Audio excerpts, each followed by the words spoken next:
Good evening. This is a video on rotational grazing. I'm trying to do it with only two animals really, a bull and a cow, and they have a calf that's only about a week old. I had to figure out what size paddocks so they would clean everything up to look like this side here behind me, which I just moved them out of. So it's about a 20 by 20. I figured out the size is about a 20 by 20. And then I move them once a day, so 24 hours I'll move them again.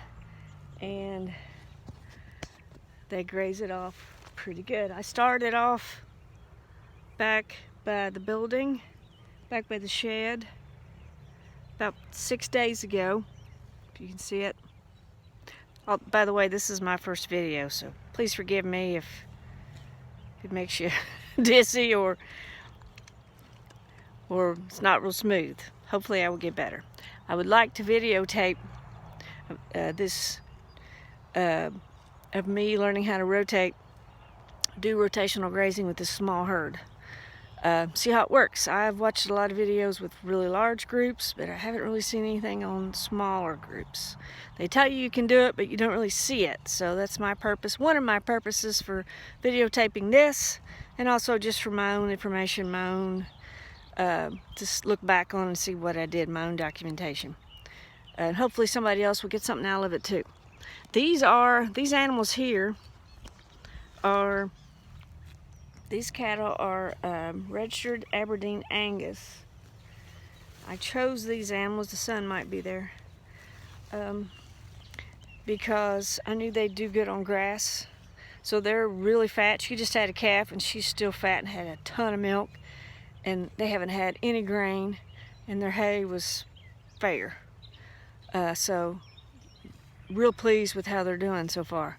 I have 4 heifers that I'll be breeding, putting with the bull July 1st, so they'll have an April or May calf.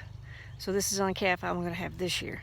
The bull is full-blooded and registered. She's full-blooded, but she's not registered, but the heifers are. From what I've researched on these type of cattle, these are what old-fashioned Angus cattle used to look like. Now we have a taller, heavier boned animal that's not as efficient as these cattle are. Of course, the feedlots aren't as crazy about them because they're not as tall. But if you're planning to sell off the farm, or if you're going to be a breeder and sell breeding stock, then that's what I plan to do. Then you should be fine. Of course, they wouldn't do well at the stockyards, but hopefully I won't be selling anything at the stockyards. So anyway, I've got this field here, as you can see, that I'm planning on chopping up into these 20 by 20 plots. I don't know how many there are. I'll find out when I'm finished. I don't know how long it'll take me to get back to where I started. But anyway, this is what I'm going to be posting, hopefully. And like I said, if anybody is trying to do the same thing or want to do the same thing, maybe this will help you too. Thank you very much.